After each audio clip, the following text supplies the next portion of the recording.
Hari pertama penerapan pembatasan sosial berskala besar PSBB tahap ketiga di checkpoint Tugutani Menteng, Jakarta Pusat pada hari Jumat lalu masih terus diwarnai pelanggaran oleh sejumlah pengendara. Ironisnya, mereka yang melanggar kebanyakan pengendara plat merah baik dari lingkungan kementerian bahkan mereka yang mengaku bekerja di Balai Kota DKI Jakarta.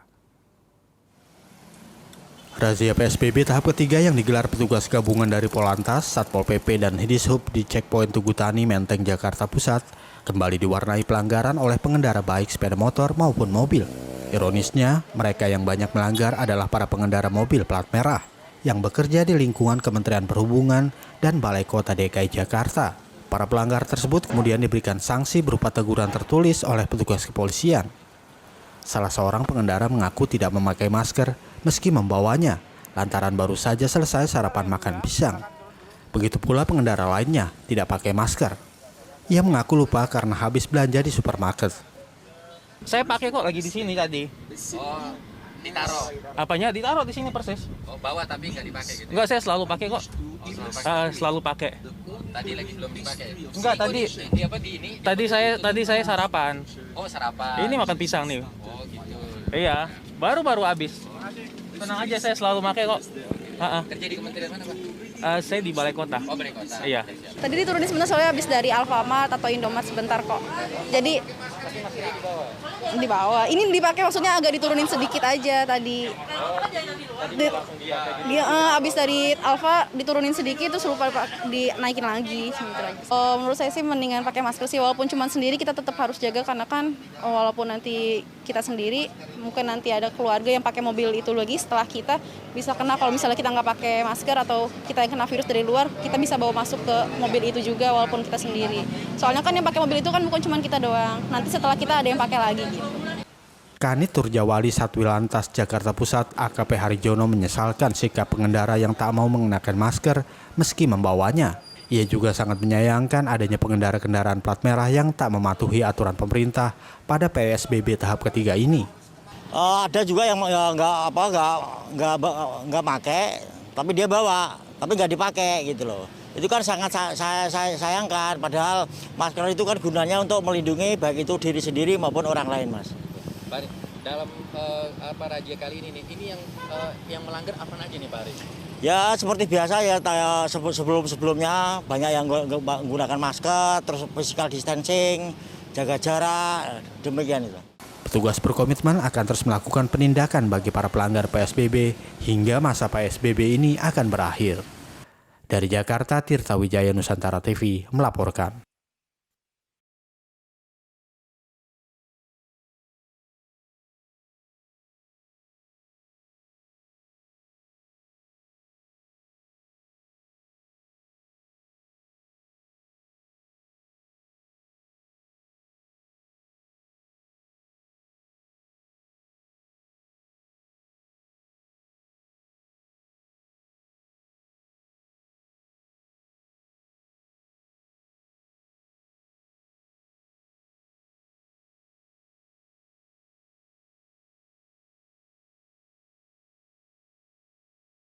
Banyaknya mobil pemudik dan mobil travel yang keluar tol Jakarta Cikampek akibat terjaring penyekatan di kilometer 31 tol Jakarta Cikampek dimanfaatkan pelaku untuk tindak kejahatan mencari untung.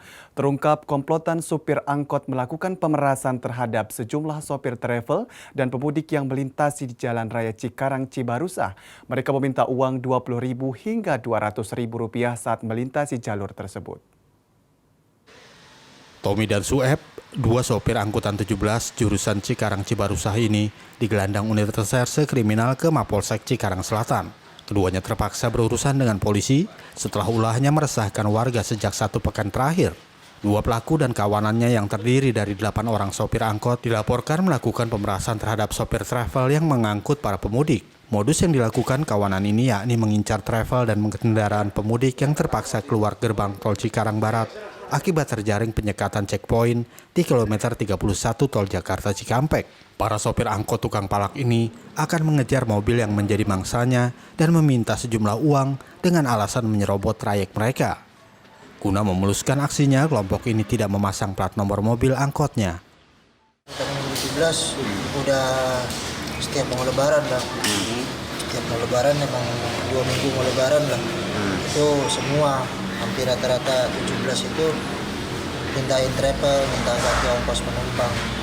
Biasanya satu travel itu dimintain berapa, Bang? Ya tergantung penumpang travelnya. Kalau dia ngambil di daerah perumahan daerah Cibarusah ataupun daerah Cikarang itu, kalau ngambil satu ya kita ganti ongkos dari rumah dia ke gerbang tol Cikarang Barat.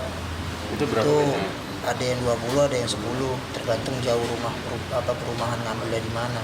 Jadi setelah kita dalamin dari para pelaku sudah melakukannya sejak setahun yang lalu. Yang diincar adalah orang-orang yang akan mudik, baik mobil travel, mobil angkutan umum lainnya yang tidak beroperasi di Cikarang, yang kesehariannya tidak operasi di Cikarang. Dia berhentikan, dia palakin, ada yang dia peras, ada yang bervariasi antara 20 sampai 200 ribu. Polisi membekuk 2 dari 8 anggota kawanan ini yang seluruhnya merupakan sopir angkot. Polisi menangkap keduanya setelah mendapat laporan dari korban sopir travel yang dibawa kabur kunci mobilnya akibat tidak memberikan uang kepada pelaku. Polisi yang mendapat laporan kemudian menangkap kedua pelaku dengan barang bukti uang hasil pemerasan dan mobil angkot yang digunakan pelaku. Sementara 6 pelaku lainnya masih dalam buruan polisi. Kawanan ini juga sempat viral di media sosial lantaran kerap menagih ongkos penumpang dengan tarif yang tidak wajar. Atas perbuatannya, kedua pelaku terancam hukuman 5 tahun penjara lantaran melanggar pasal 368 KUHP tentang pemerasan.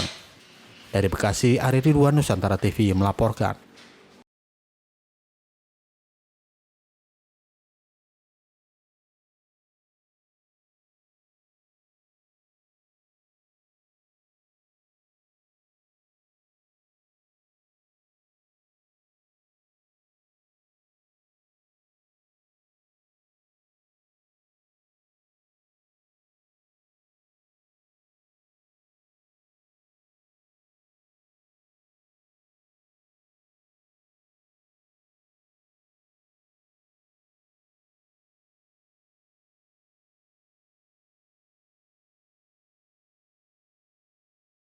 Polda Metro Jaya mencatat sejak memasuki bulan Ramadan, surat teguran yang diberikan oleh pihak kepolisian kepada masyarakat di wilayah hukum Polda Metro Jaya yang melanggar pembatasan sosial berskala besar atau PSBB mencapai 70.000 belangko teguran.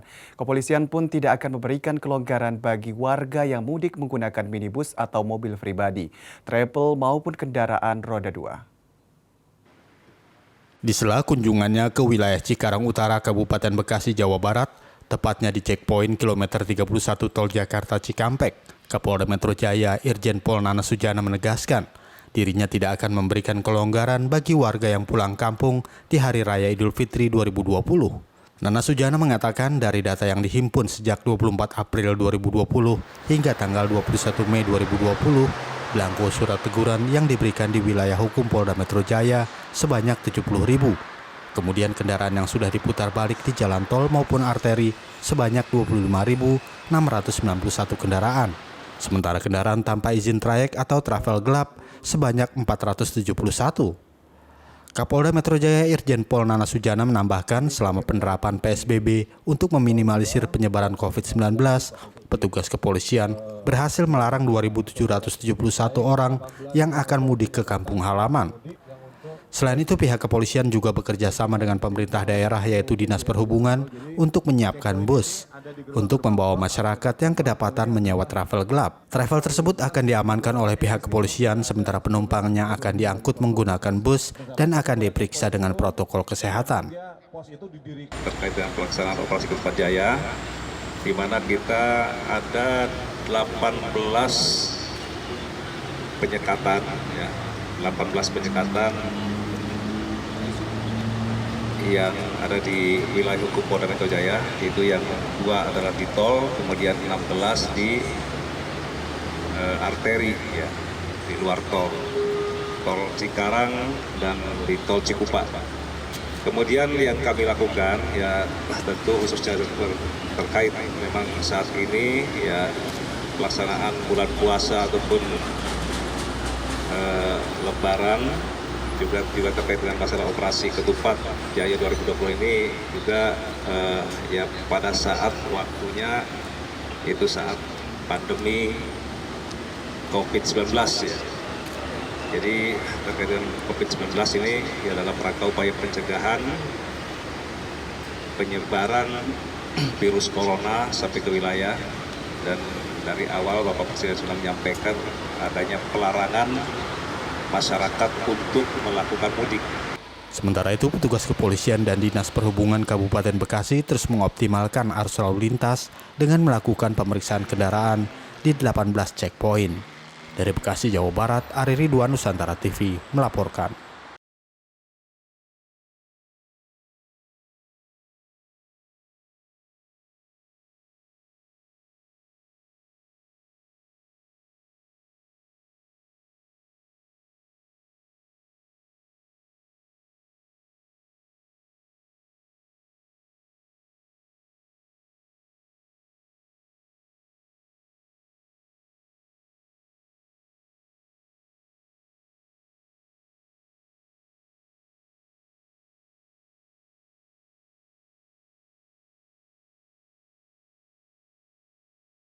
Perayaan Idul Fitri di tengah pandemi COVID-19 menjadi pengalaman tersendiri bagi sebagian besar umat Muslim. Lebaran tahun ini sangat berbeda dengan lebaran biasanya, di mana warga harus menaati berbagai aturan pemerintah dan protokol kesehatan untuk menekan penyebaran wabah COVID-19. Banyak umat Muslim di tanah air yang terpaksa harus merayakan Idul Fitri jauh dari rumah karena pembatasan perjalanan yang diberlakukan untuk mengekang penyebaran penyakit COVID-19. Padahal seperti diketahui, Indonesia, negara mayoritas Muslim terbesar di dunia, menjadikan Hari Raya Idul Fitri sebagai hari raya yang paling penting. Diki Adam Sidek yang telah bekerja di Jakarta selama 1,5 tahun, mengaku dirinya terakhir bertemu orang tuanya 4 bulan lalu. Karena khawatir bisa menjadi pembawa virus tanpa gejala, ia pun memutuskan untuk tetap tinggal di ibu kota. Kalau orang tua sih yang pasti berharap anaknya pulang. Terus karena kondisi seperti ini, Diki coba untuk meyakini bahwa misalnya dia nggak bisa pulang. Meskipun ada jauh-jauh hari sebelum karena kantor udah suruh kerja di rumah, tadinya ada berencana pulang tapi diurung gitu. Takutnya kenapa-kenapa, ya udah mending di Jakarta aja. Terus keluarga juga, ya udah nggak apa-apa. Daripada ada apa-apa di sini, nanti jadi banyak orang omong kayak gimana, ya udah lebih baik di Jakarta gitu, nggak apa-apa, yang penting Diki di sini sehat. Diki berusia 25 tahun yang bekerja sebagai editor foto di portal berita daring ini hanya bisa bertemu ibu dan keluarga lainnya yang tinggal di Bandung hanya lewat panggilan video di ponselnya. Jarak 150 km kini tak lagi bisa ditempuhnya karena sejak beberapa hari lalu, pemerintah menerapkan aturan yang melarang warganya untuk melakukan perjalanan keluar kota. Teman-temannya baik, enak gitu, jadi yang nggak kesepian juga. Beda sama orang lain, dia sendirian, kalau yang lain sih ajak jamaah ayo mau gitu. Yang penting sih sholat idnya gitu, meskipun sini tapi alhamdulillah di sini bisa berjamaah, intinya gitu. Tinggal di rumah kontrakan di kawasan Bekasi, Jawa Barat. Ia tinggal bersama 18 orang lainnya yang juga memutuskan untuk tidak mudik karena COVID-19. Sidek dan teman-temannya melaksanakan sholat id berjamaah dan memasak hidangan khas untuk merayakan hari istimewa ini. Kalau misalkan mau pulang ya nantilah setelah beres atau misalkan setelah aman. Gitu. Takutnya ya nanti ini lama lagi. Seperti itu sih. Yang penting jangan dulu nekat lah. Intinya gitu. Kalau alasan yang paling utama Diki tidak pulang kenapa? Sayang keluarga. Karena kan Diki nggak tahu sekarang kondisinya kayak gimana. Orang tanpa gejala tiba-tiba ke sana, keluarga yang kena. Meskipun ada upaya dari beberapa orang seperti Sidek yang telah berkorban menghabiskan waktu bersama keluarga, namun ratusan masjid di seluruh Indonesia masih mengadakan sholat id berjamaah pada hari Minggu 24 Mei. Meski demikian, mereka yang tetap melaksanakan sholat berjamaah tersebut meminta peserta untuk mengenakan masker dan memastikan jarak sosial. Dari Bekasi, Jawa Barat, kontributor Nusantara TV melaporkan.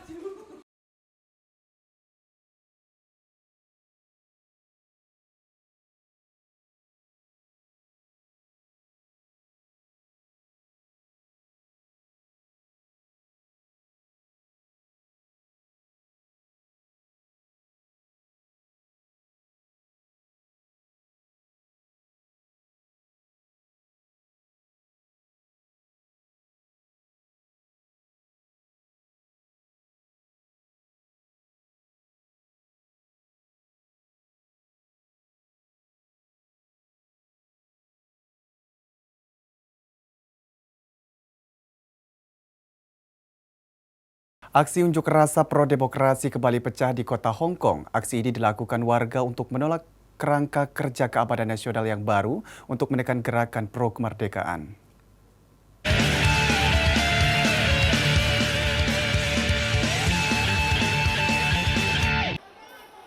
Polisi Hong Kong menangkap setidaknya sekitar 80 pengunjuk rasa pada hari Minggu 24 Mei setelah mereka menembakkan gas air mata untuk membubarkan kerumunan yang berkumpul di luar sebuah department store di Causeway Bay yang merupakan titik awal pawai pengunjuk rasa. Polisi juga menembakkan pelet merica sebagai balasan ketika ribuan orang memprotes rencana Beijing untuk secara langsung memberlakukan Undang-Undang Keamanan Nasional di kota ini. Beberapa barang pengunjuk rasa terlihat sedang digeledah oleh petugas dan banyak tahanan yang dikirim melalui 2 bus. Kerangka kerja keamanan nasional baru yang diusulkan menekankan niat Beijing untuk mencegah, menghentikan, dan menghukum gerakan pro-kemerdekaan dan aksi teroris.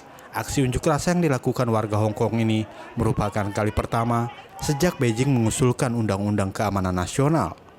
Hal ini menimbulkan tantangan baru bagi Presiden China Xi Jinping untuk menjinakkan oposisi publik terhadap pengetatan penguasaan Cina atas kota yang menjadi salah satu pusat keuangan global tersebut.